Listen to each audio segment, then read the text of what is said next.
Hello, everyone. Welcome to Sit and See. I'm Dr. Jerry Jones. My PhD research covered ancient systems of meditation, the philosophy of science, and Buddhist philosophy.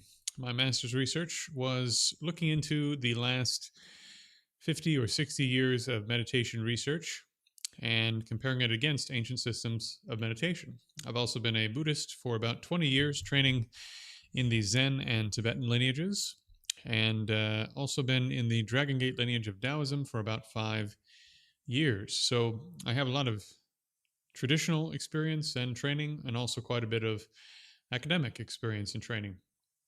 And my goal, my mission, is to teach people, at least in this stream, in this format, to teach people how to, as modern people living in the real world, train in meditation. And so, for this portion of what I do, it is a non secular endeavor. I think meditating and training your mind and gaining states of concentration and gaining insight into who and what you are as a being is something that anyone can do.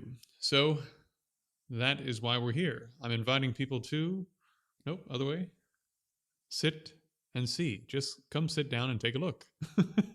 Right?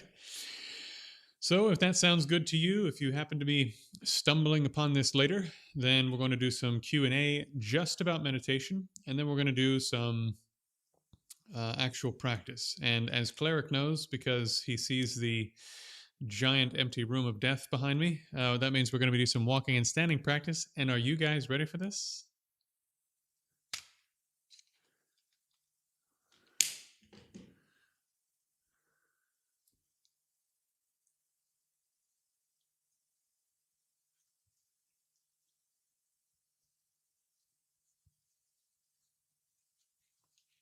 You ready?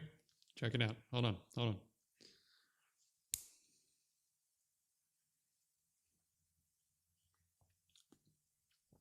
I'm really excited about this. This is what some of your generous donations have paid for. So you probably noticed there was a change in the quality of my voice. Check this out. Now, with my lapel mic, I can come all the way over here, give you instructions on the full standing practice, the full walking practice, hopefully without losing anything I'm saying, and I can be anywhere in the room. So now we can do foundations 2 and 3 full on without any compromise. Yeah?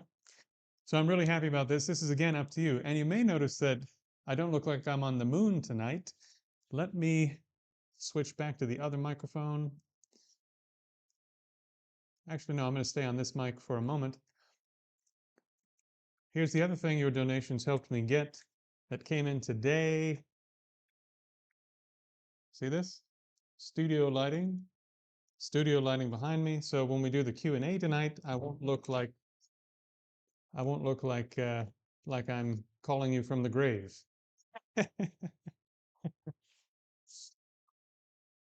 Okay. So as I am wont to do, I'm gonna switch back to the other mic. Hold on. Okay. Yep, should be good. So as I'm wont to do, we're gonna hang out for a bit. We'll just take Q&A about meditation.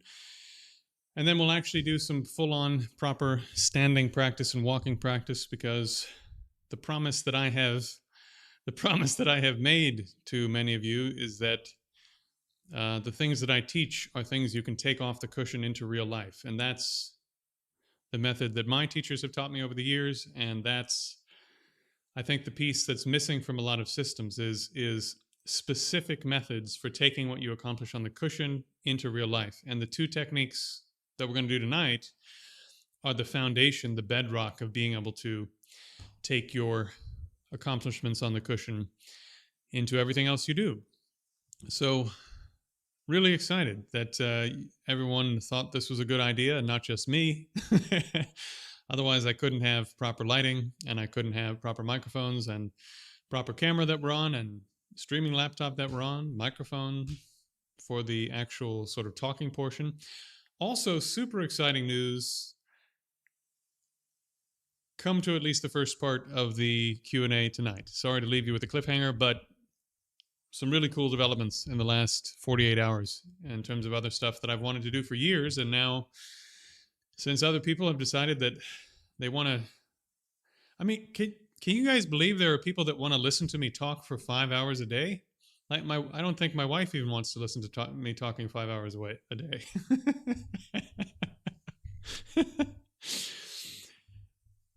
uh, anyways, joking aside,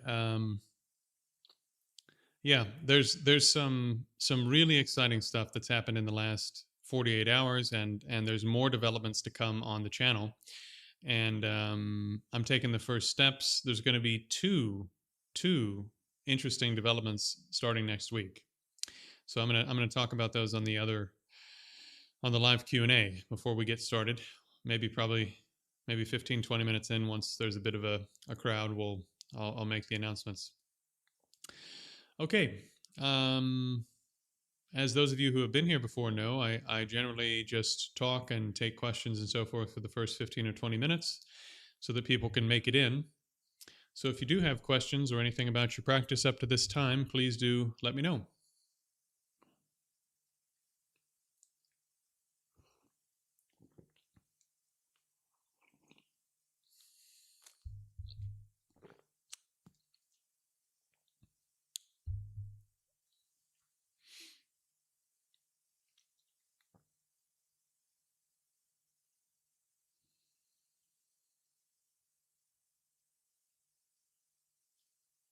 That's a really good question, solipsism. One of my students sent me a message today who's just getting started and said, I did 2 sessions of intensive breath meditation. And the first one I thought went pretty well. The second one went really poorly. My mind went crazy.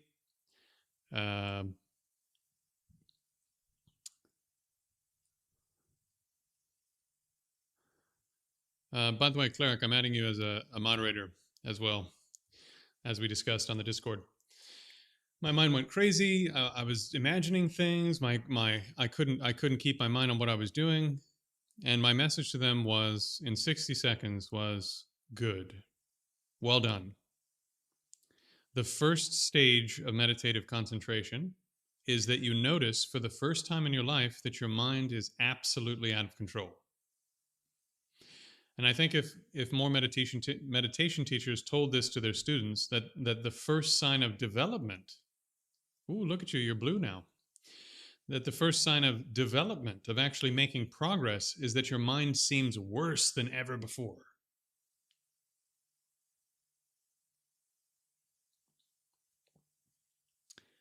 Ah, I see. Okay, I'll have to see how that works, Soma. We'll do that for the live Q&A. I'll do a tiny bit of research in between the 2 sessions and see if I can sort that out. Give the old man a break, will you? You know, in my day, we had to use dial-up. We had to make a phone call with our computer to get on the internet. Okay. So how do you train in concentration? You need to know what the steps and stages of concentration are, or you need to just more or less kind of take it on, not faith is not the right word, but just take the word of somebody who knows what they are and do the techniques in order that help you overcome the various problems you have in meditation. So the problems you're going to have in meditation is, first, you can't get your mind to the object. As soon as you get the mind to the object and you hold it there for even a few seconds, then you notice that your mind is absolutely out of control. And this is usually where people quit, because they go, wow, my practice was going so well and I was so peaceful. And then my mind went so crazy. Right? That's actually the sign that you've touched down on reality for the first time. This is a remarkable experience if you're noticing that your mind has gone nuts, because your mind is nuts all day long, probably at least half the night too. So the first technique is, you need a really, really, really powerful intent, forceful, strenuous, every ounce of your being intent to place your mind where you want it to be, and then keep it there. If you don't use a strong intention, unless you're in retreat for a long time, you can do it that way. You can do it a softer way if you're in retreat. But if you're not in retreat, you have to place your mind with extremely powerful, forceful, almost violent intention. And I'm not using that term lightly, because in the sutras it talks about it like this, okay? In the Buddhist sutras, it talks about taming an angry wild elephant. And that is not an unviolent process. This is that elephant is going to try to kill you, and you have to tame it. Now you could just tie it up and walk away and leave it alone until it gets so bored and frustrated and whatever that it wears itself out, and that's doing it the soft way in retreat. In real life, you've got to tie it up and then stick something sharp into it to make it stop wiggling around, right? And this is what it says in the text. And if you look at, really you should, everyone should, look up elephant training, elephant taming, and look at how brutal it is. This is the analogy that was used to describe the trying to tame your mind, not like floating on a cloud. It's really brutal and terrible looking. And so as soon as you place your mind on the breath, as soon as you contact the object, your mind's going to try to run away, and you'll notice for the first time that your mind's completely out of control. That's a good sign. That means you're making progress. So if you use extremely high intensity short sessions, think about it like interval training at the gym, where you do the maximum amount of weight that you can, or the maximum amount of some exercise you can, and completely burn yourself out. Then you take a break, then you do it again. If you work that muscle of being able to bring the mind to the object, bang, and then hold it there with great force, and that muscle gets strong, then you can begin to hold it there for a short period of time without wearing yourself out. As soon as you can do that, again, I think unless you're in retreat, the breath is not the best object to carry on with the next stage of the process. You could use it, but it's not the best object to use, because you have to continue using really strong, forceful intention with the breath to keep moving in that practice. And I just don't think that's the right, well, not that there's a right and wrong way to do it, really, but I don't think it's the best way to do it if you're in the world. So the next thing you do is, in the way that I think works best for lay people, you then do body scanning, because this calms down your whole nervous system, calms down your body, does a whole bunch of other things we don't need to talk about, but it makes meditation as a whole way easier. So it can help, the body scanning can help you accomplish the next two stages of meditation, where you're gaining more and more ability to keep your mind on the task that you've set for the mind. And then from there, I like to transition straight into what I call foundations 2 and 3, standing and walking meditation. As soon as you can get the mind to concentrate a little bit, get that concentration off the cushion and into basic physical stuff like standing up and walking around. Because then you can take your concentration into I don't know, call it like 30% of your life. Anytime you're just standing there, or anytime you're walking and you don't have to do anything else, you're just walking from place to place, you can turn that into training. So now you can maintain some of the benefits you got from the first session of the day, let's say, into... Thank you, yeah. This is actually the room I'm normally in. So this is the altar and everything I'm normally in front of. It's the same room. But because of y'all, I spent years in the South in the United States, pardon me. Because of y'all's kindness, because of you all's kindness, I was able to get some studio lighting. So now this room looks pretty awesome, and I won't look like I'm, as I said earlier, speaking from the grave. Okay. So finally, from that point forward, if you gain decent concentration where your mind's actually staying on what you put it, according to the great texts, you have a different problem. Now your mind is going to start getting tired and sleepy, because your mind will distract.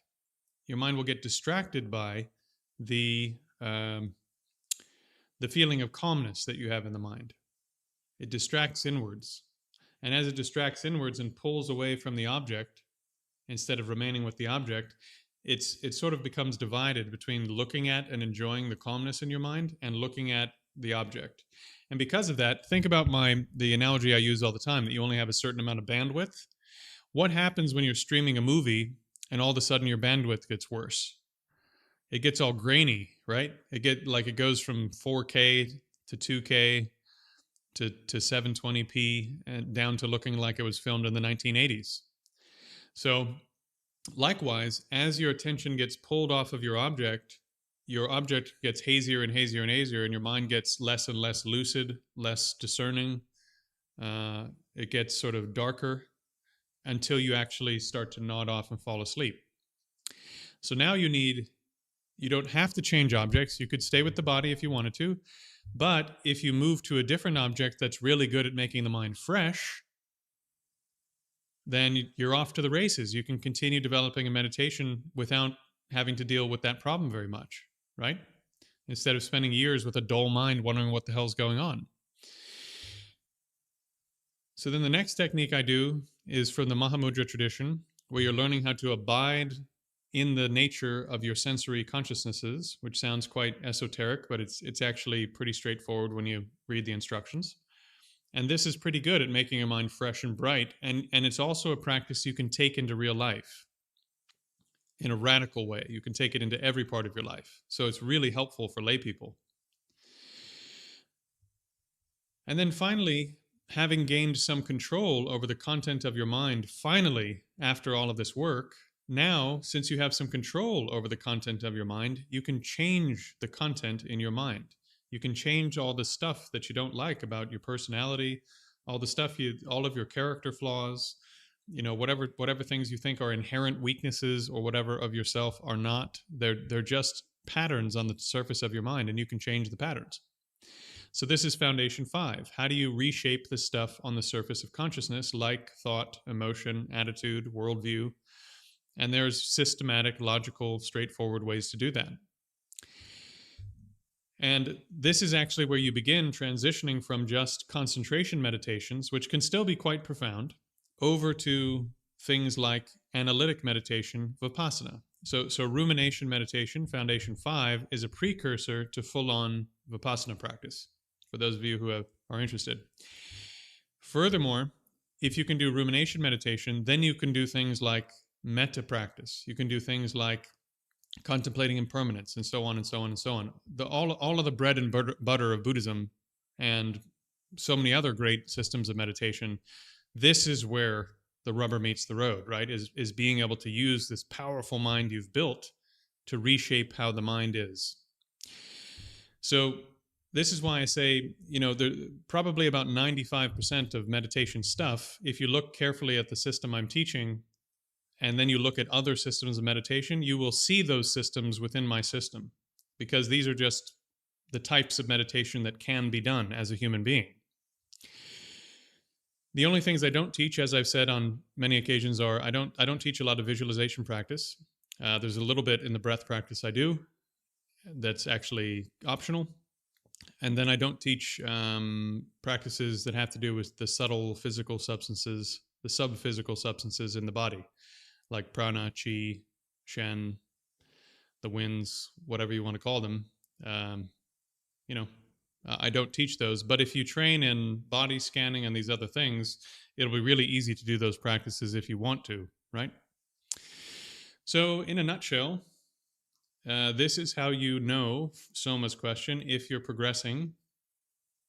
This is how you know if you're progressing in meditation. Are you overcoming the problems of meditation one by one? Is one thing. And number 2, to answer the initial question, right, is how do you train in meditative concentration? It's kind of the same thing. You train in meditative concentration by knowing what the problems are that will occur, in what order, having solutions for those problems, and then putting those solutions into place when the problem comes up. So it's all causal. It's actually quite straightforward.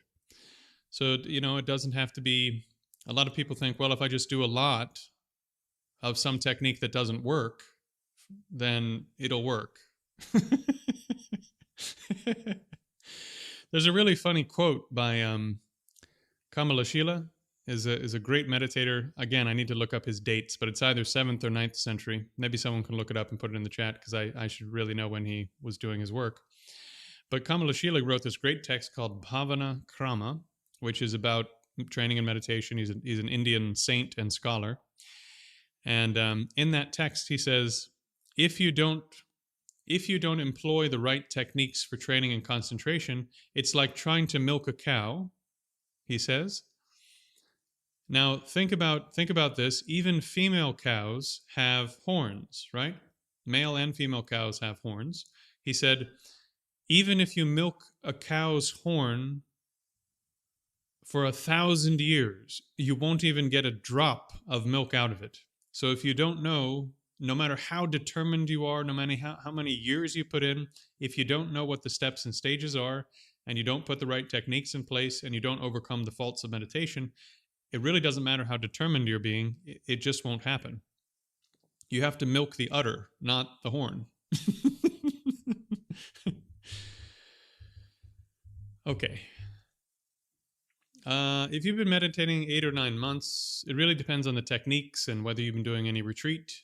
Um, Again, the way that I teach these things, it's very clear whether you're not making progress or not. You'll know, because you'll be overcoming the problems that stop you from being able to enter a state of concentration. And if you're not overcoming those, then you're either not doing enough practice, or you didn't understand the instructions, or there's something, or maybe there's a problem with your ethics or character. You're living your life in a way that's making your mind absolutely chaotic between sessions. So there'll be something else going on that's stopping it from working. Okay. Now, let's actually do some practice. So we'll start with just some breath. And for those of you who know, when the camera is oriented this way, we do standing and walking practice.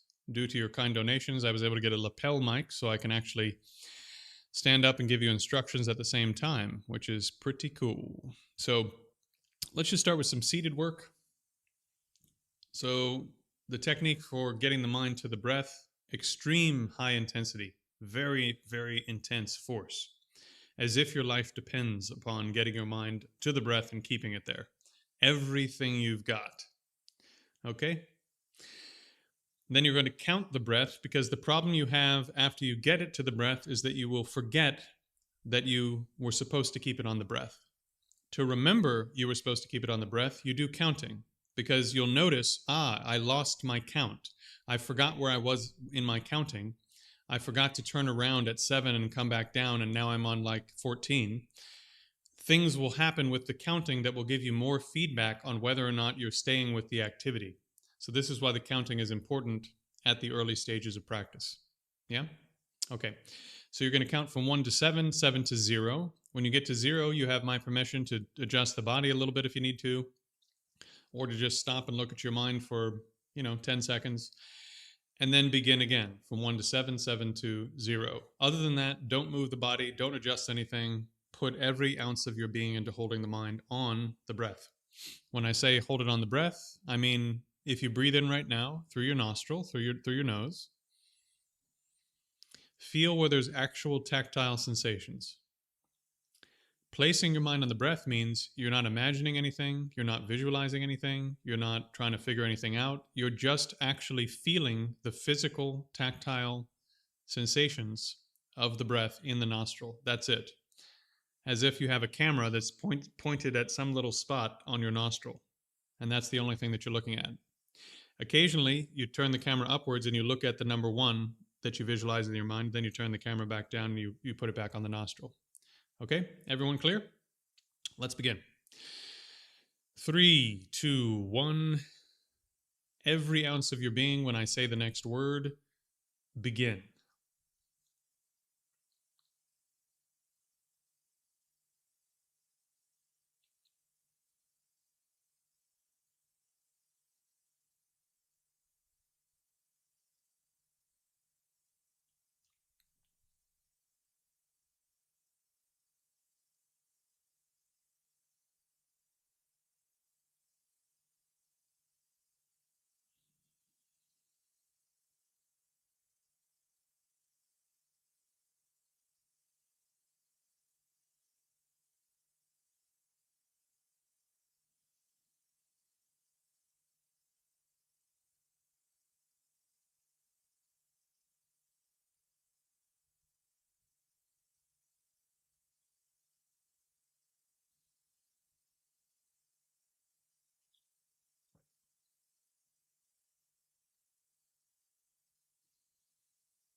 take a short break.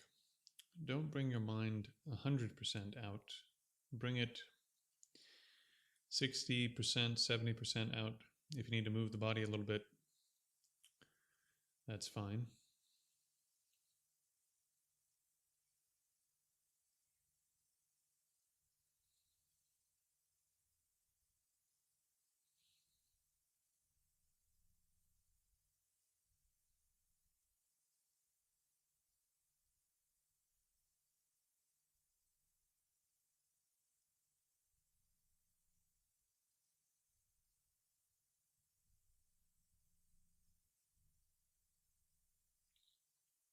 Okay, now take your mind and just become aware of the entire left leg from foot to hip.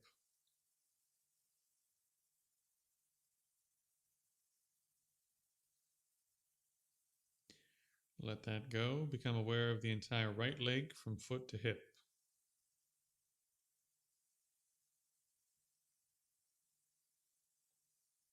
And let that go. Become aware of the front and back of your pelvis, including your buttocks touching the ground.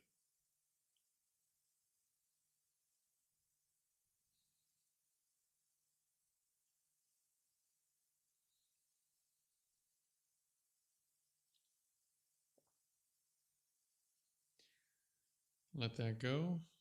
Bring your mind now into the tailbone. And sort of like you did with the breath, try to squeeze all your awareness into the tailbone.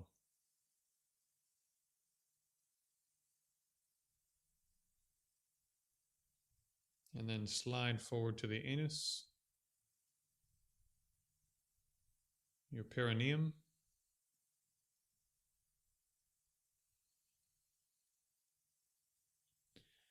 and continue moving forward. Scan your sexual organ. When you finish scanning the organ, come to the tip.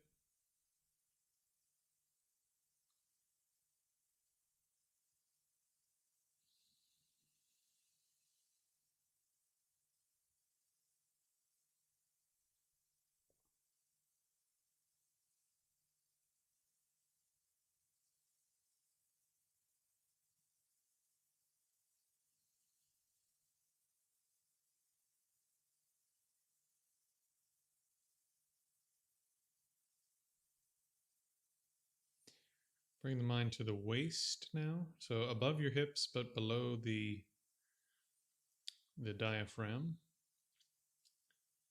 both the front and back.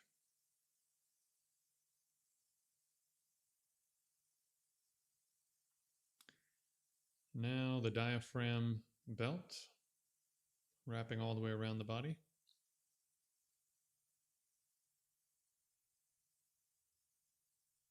And then finally the chest belt, wrapping all the way around the top of the torso.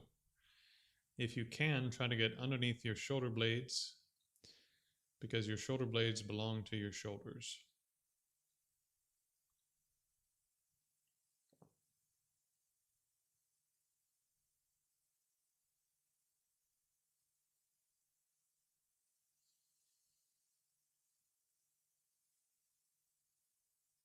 Become aware of the left shoulder, top, front, left side, back, including that shoulder blade, and the armpit.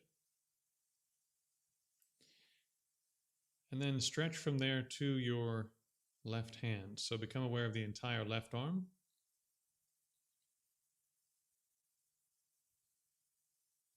And release that. Same thing on the right, the top, front, right side, and back, including the shoulder blade, and the armpit, right shoulder.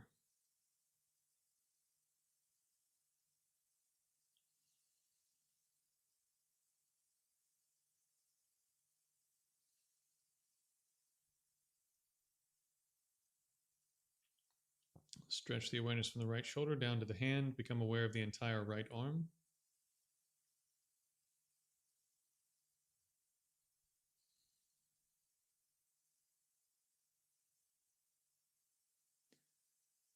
And come back up now to the bottom third of your neck.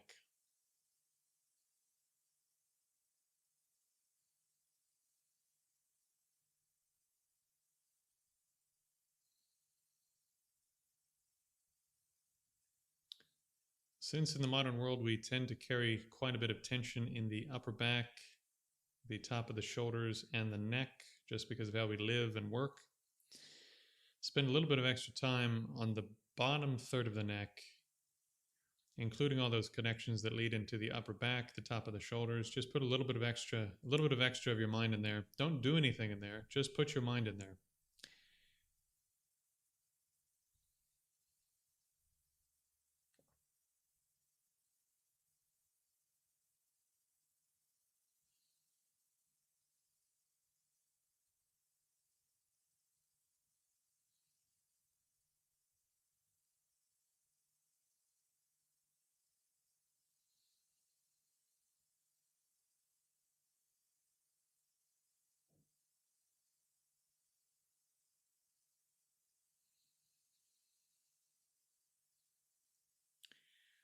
Bring the awareness up now.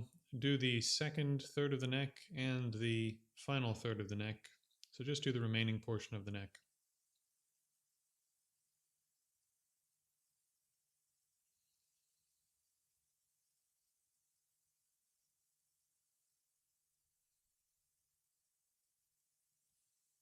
Into the joint between the neck and the skull.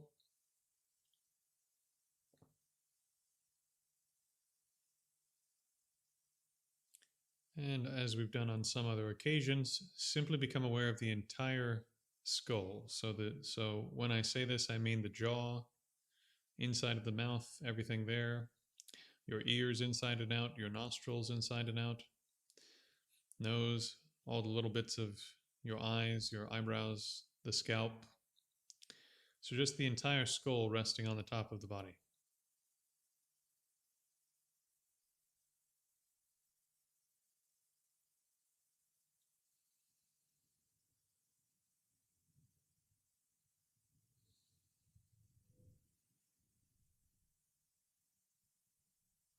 Okay.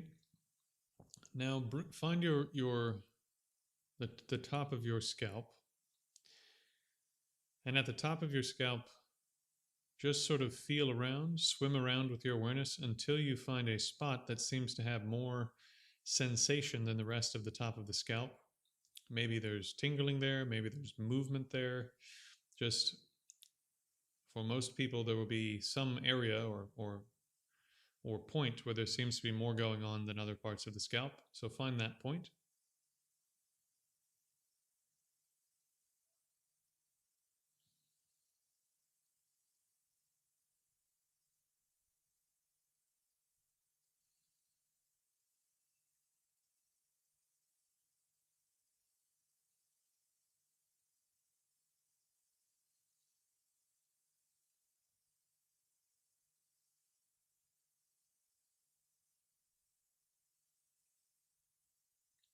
Now, from that point, stretch your awareness down to both your left and right hands so that you can feel the top of your head and both of your hands.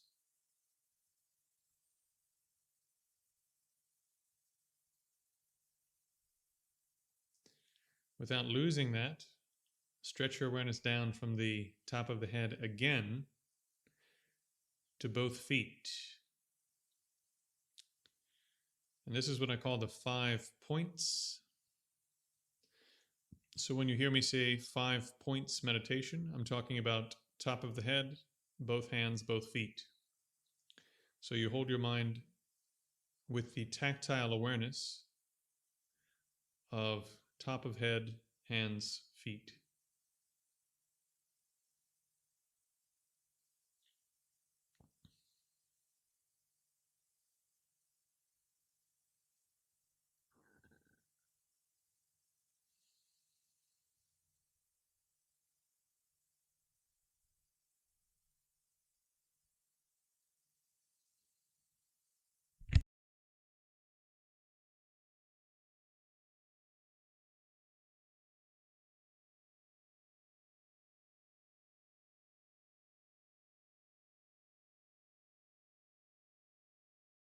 Okay, my voice will sound a little bit different now. Hopefully it's not too quiet. We're going to come to a standing position now, and we're going to do the same body awareness practices that we were just doing, but we're going to do them again in a standing position. So we're going to start taking the concentration we just built up and the capability we just built up, and we're going to extend it so that we can do it standing. And depending on how everyone's doing, if we're doing well with that, then we may take it into basic walking as well, but we'll play that by ear, okay? So let's all come to a standing position.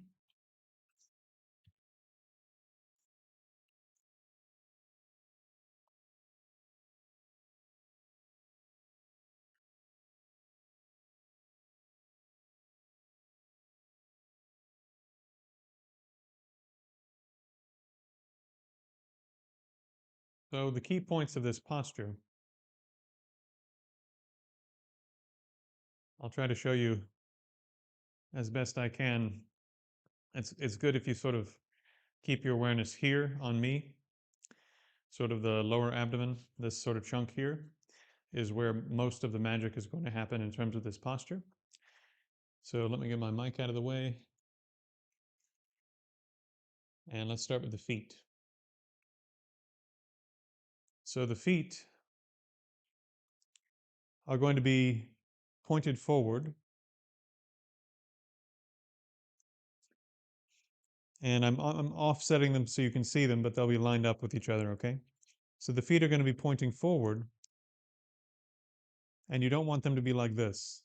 You also don't want them to be like this, turned inwards. You want them to be forward as if you didn't have pinky toes. So you can think about lining up the middle inside of your feet here, or you can think about lining up the outsides of your feet as if the pinky toes weren't there, because the pinky toes kind of splay out usually. And then also see where my hips are. My hips are here. So if you're standing like this, it's too big. If you're standing like this, it's too little. So you want to be hip distance, or if you look at my shoulders, then you can be shoulder distance. So you're somewhere between your shoulders and your hips in terms of how wide your feet are, but you're not like this. All right? Next, moving upwards. Your feet are in contact with the ground like so. You're going to bend the knees a little bit. So I'll turn to the side. So you're not straight-legged like this. You bend the knees so that, see where my tailbone is now? And if you imagine where the perineum is, see how from the perineum upwards, right? From here upwards, it's a straight line now to my feet. Whereas if I'm here, now the perineum isn't over the stretchy bits of your feet. So the stretchy bit of your foot is here, right? Where all these tendons and muscles are. And you want to take your weight and put it on this springy tissue. See? If I relax my hand, see how it sort of springs back in place? So we're going to use this springy quality of the tissues in the feet and the legs and the other parts of the body to hold the weight. Initially, this won't be very comfortable, but when you get to the point where you're standing 25 minutes or an hour, this is the most comfortable way to do it. So you bend the knees, and so you're not locked-legged. You bend the knees until you can feel the weight. If this was my foot, until you can feel the weight about right here, just behind the ball of the foot. And you could also say here, the front of the heel. So basically in this zone, right? Not on the heel, not on the toes, but between this zone here. And also, you have a natural arch in your foot. You don't want the weight to be here on the arch because that'll hurt your knees. You want to keep the arch where it is, but still put the weight here. All right? These details do matter. I promise I'm not just being weird for no reason. These details really do matter. They'll make it way easier to stand if you pay attention to them. Okay? So the next thing is, we're now to the sort of magic zone here. When I bend my knees, this part of the body comes to rest right over top of that stretchy bit of the feet.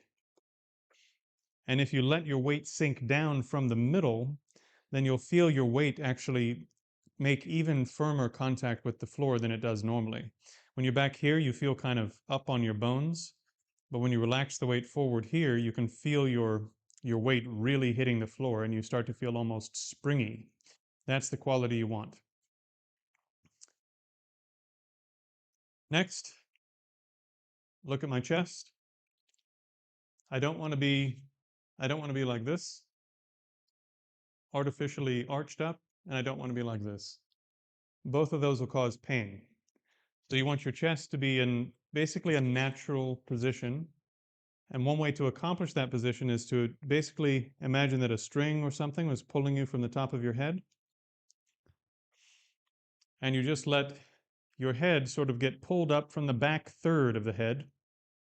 And you let the perineum get pulled down towards that springy part of the feet. And that will end up putting the chest and everything in between in a pretty good position. And do it gently, don't do it really strong. Next is to get the shoulders, elbows, arms, everything comfortable. One little trick I learned from a chiropractor that's quite helpful is you turn your thumbs like this, and you really crank it like you're trying to turn your thumb down towards the ground. And then you turn your elbow like this, just outwards.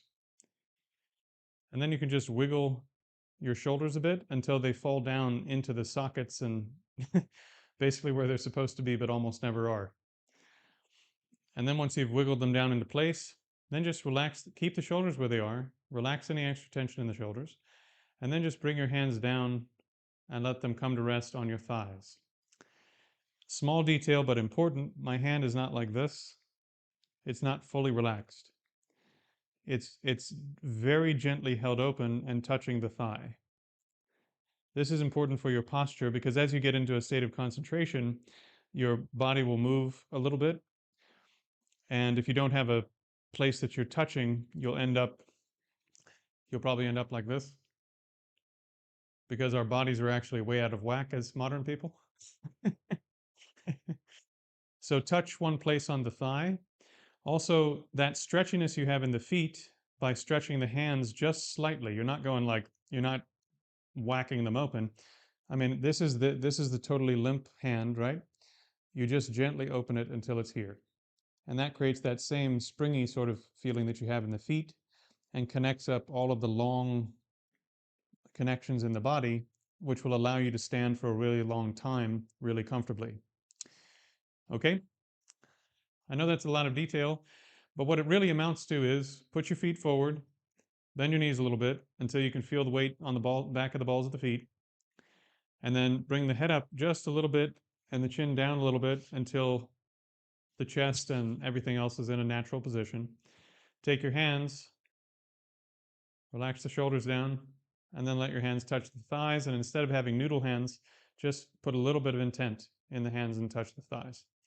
So it's actually quite simple, but I wanted to give you a little more detail today since I have a lapel mic and I'm excited. Okay, so now that we've got that done, we're actually going to do the practice. So get into your standing position if you're not already. Assume the proper posture. Get the hands somewhere that they'll live for the duration of this standing posture.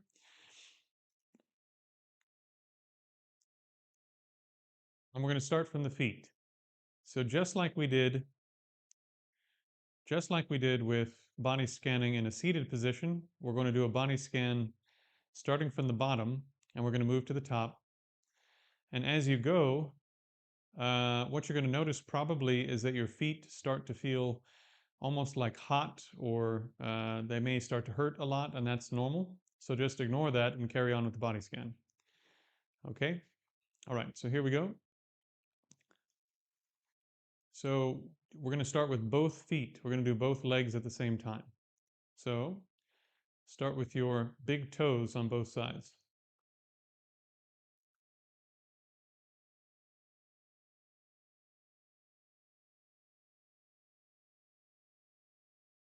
And the remaining toes.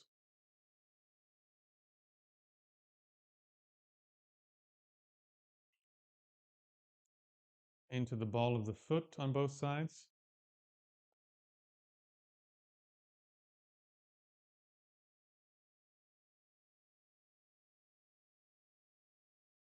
And into the arch, both top and bottom.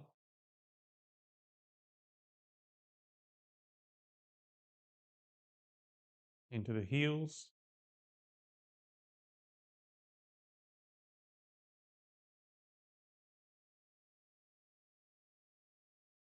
Ankles.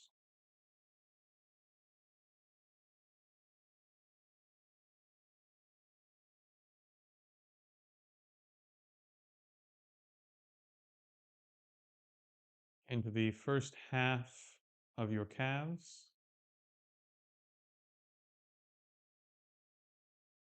And in the upper half of the calves.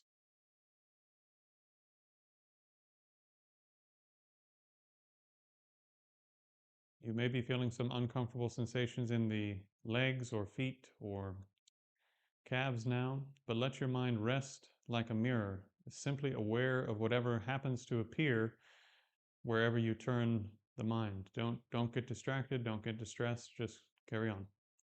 Into the knees.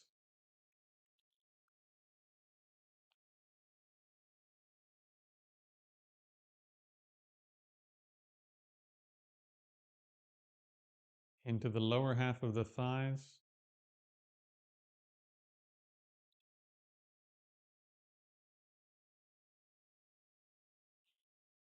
The upper half of the thighs.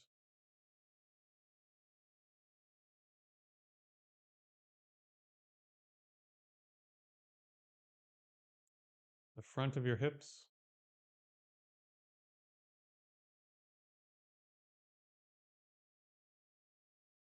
The back of your hips. Tailbone.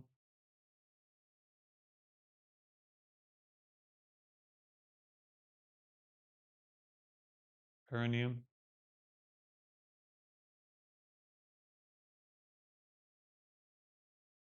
And the sexual organ. When you finish the organ, rest on the tip.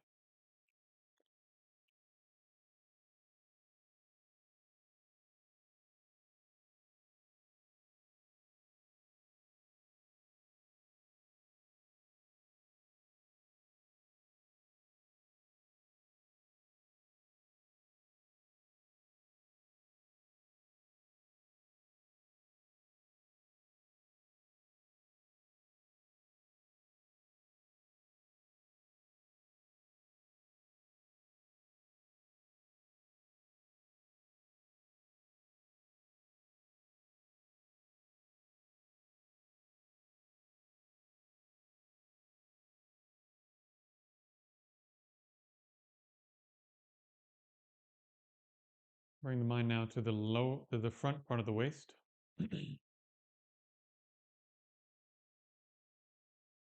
Back of the waist. The front of the diaphragm belt. And the back of the diaphragm belt.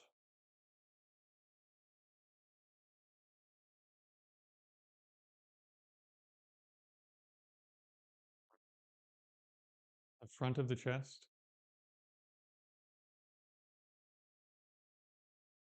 And the back of the chest.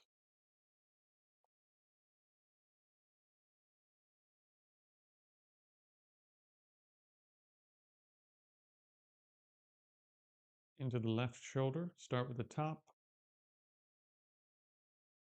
front, outside, back, armpit,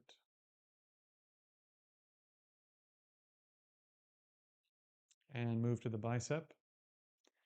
When I say the bicep, I mean the whole area of the bicep all the way around the arm.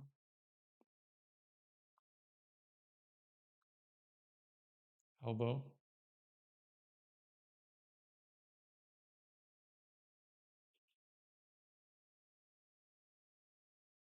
forearm,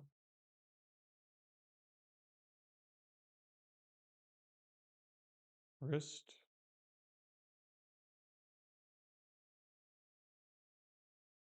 palm and the back of your hand, thumb, pointer, middle, ring, pinky,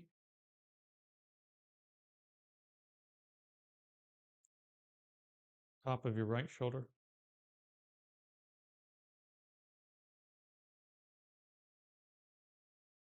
front, outside, back,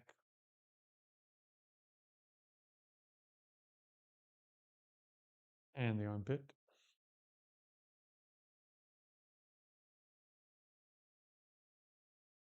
The bicep region,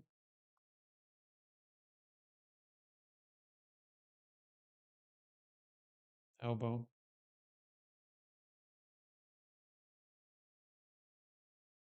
forearm,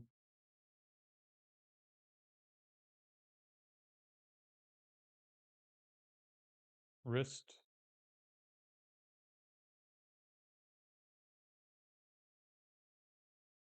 palm and the back of the hand, thumb, pointer, middle, ring, pinky,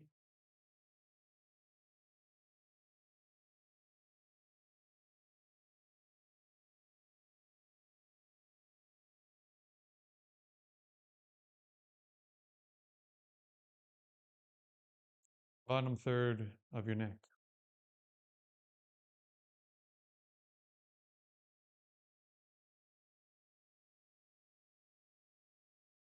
the middle third of your neck,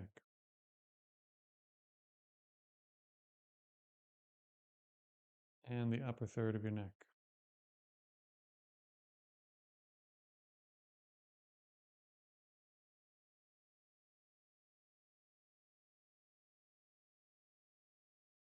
The joint between the neck and the skull,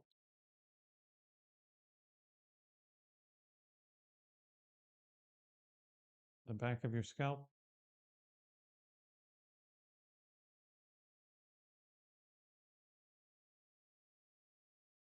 left side,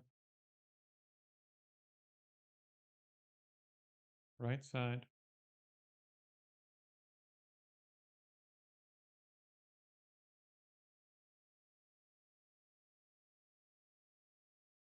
and the forehead.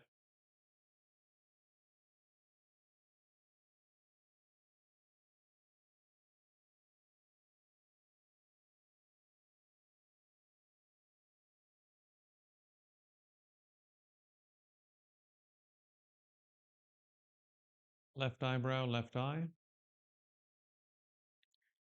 right eyebrow, right eye, nose, left ear, right ear,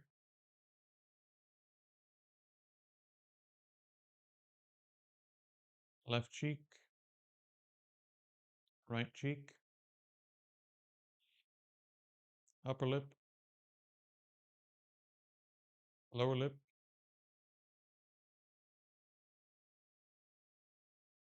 chin. Now the actual lips themselves, the top lip, bottom lip, the skin inside the mouth, your teeth,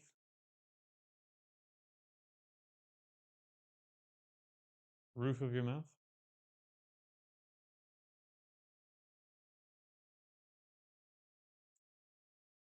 below your tongue,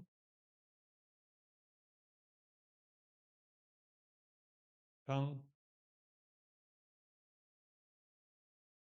Follow your tongue from the tip down to the throat.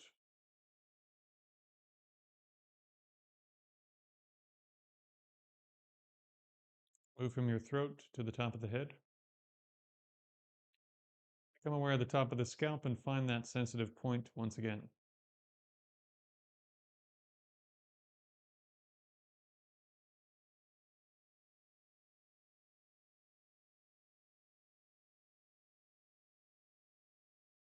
Now stretch your awareness from that sensitive point to both of your hands. And once again, from the sensitive point to both of your feet. Now hold the awareness of 5 points: top of the head, hands, feet.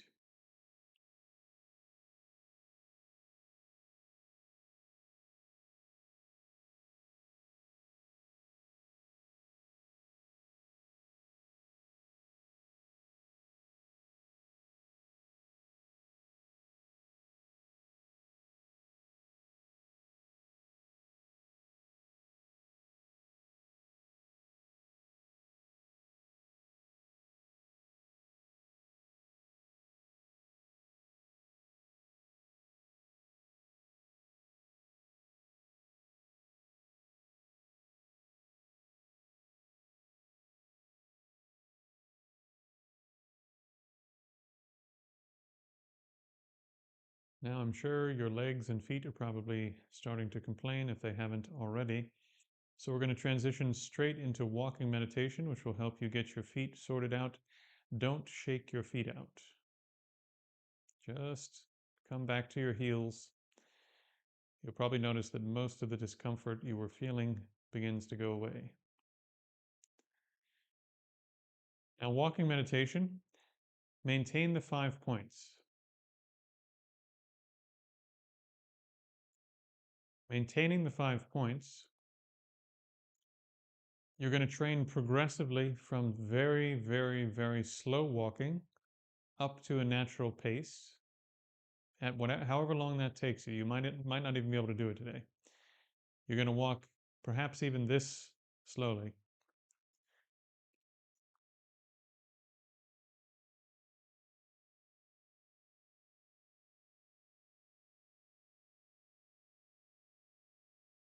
If this is how fast you can go without losing the 5 points and maintaining the concentration you've built up today, then don't go any faster than this.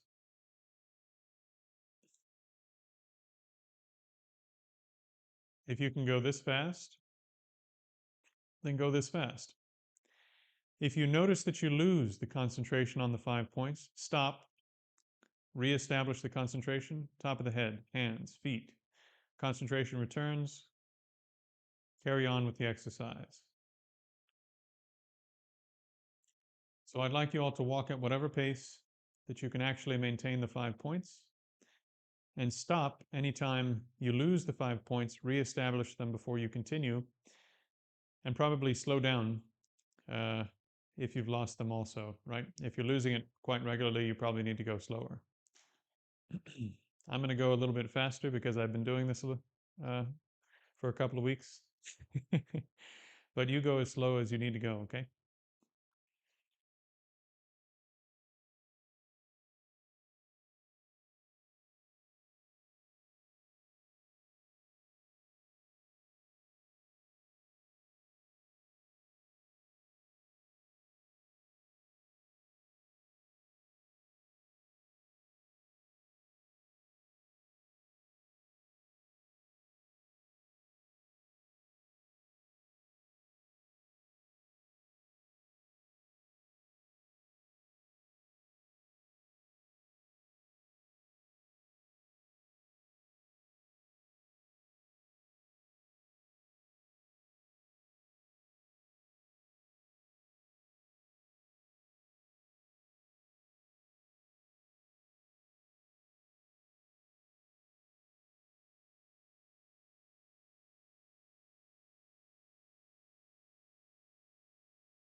Now come back to a seated position. And before we go back into Q&A, in your seated position, just maintain the 5 points.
All right.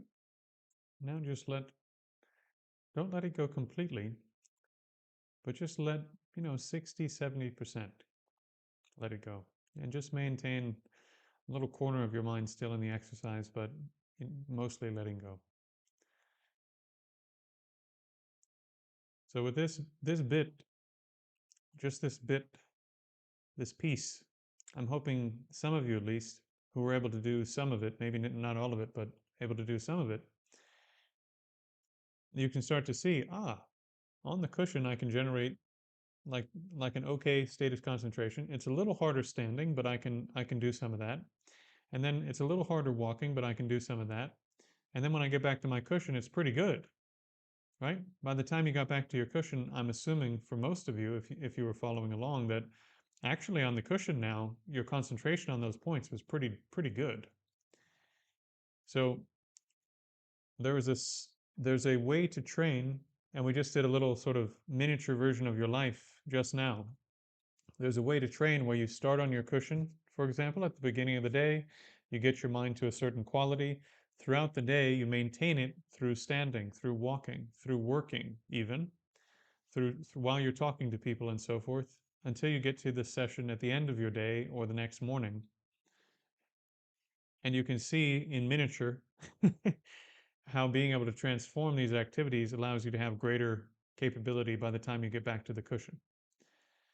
So, as I sometimes say, the magic is that there's no magic. If you transform more of your life into practice, your practice will become more profound because you're doing more of it. You see? So hopefully some of you had a little taste of that, and now from your own experience, not just me telling you over and over, but from your own experience, you can go, oh yeah, I could see how that would work. Okay, I can do, I think, maybe 10 minutes of Q&A before we switch over to the other class.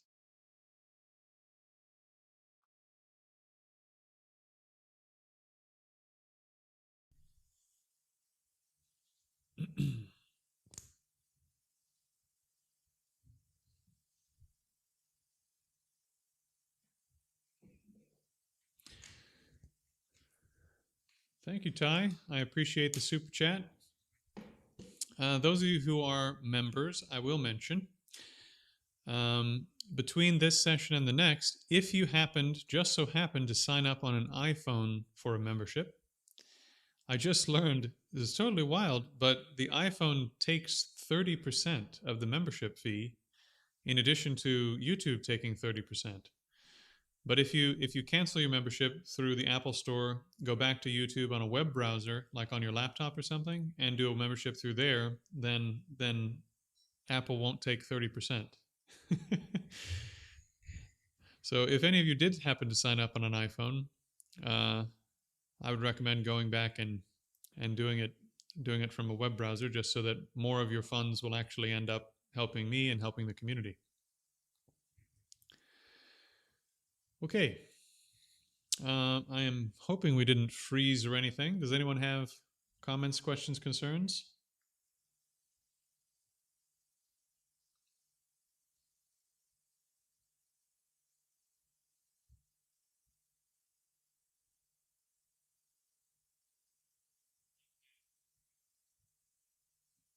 No, looks like we're still doing okay. Stream's still working.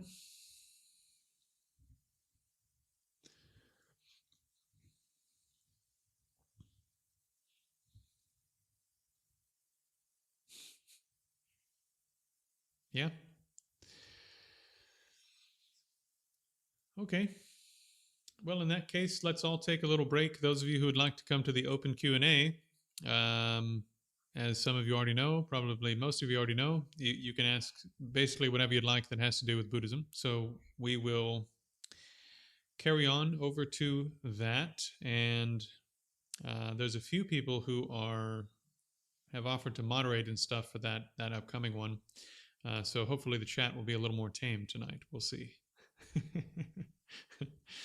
Okay, well, I'm going to sign off. Those of you who are joining me for the live Q&A, take a little break, have a cup of tea and a cookie, whatever it is you do, and I'll see you after the break. Okay? Cheers.